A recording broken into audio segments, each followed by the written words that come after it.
Welcome to Samba Samba. Enjoy the video. You open YouTube Studio and pick the exact video you want to change. Once selected, go straight to Details, then More Options where Language and Captions Live. You don't waste time on uploads. Locate the toggles for automatic translations or auto-dub features and switch them off. Make sure to save immediately so YouTube registers the change. This first step prevents new auto-dubbed audio from being attached, while you perform deeper cleanup in the next steps. Once done disabling automatic creation, go to the Subtitles or Translations tab to inspect what's already been added. You'll see auto-generated dubbed audio tracks or translated subtitle entries listed by language. Unpublish or delete those specific entries so they stop serving. Make sure the original language track remains published and set as default so viewers don't get routed to a dub.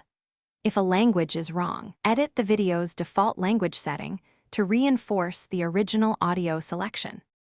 Finalize by saving every change and testing playback. Check in incognito and change region or language settings to confirm the dub is gone. Make sure to clear your browser or app cache and reload the watch page, because cached manifests can still show old tracks.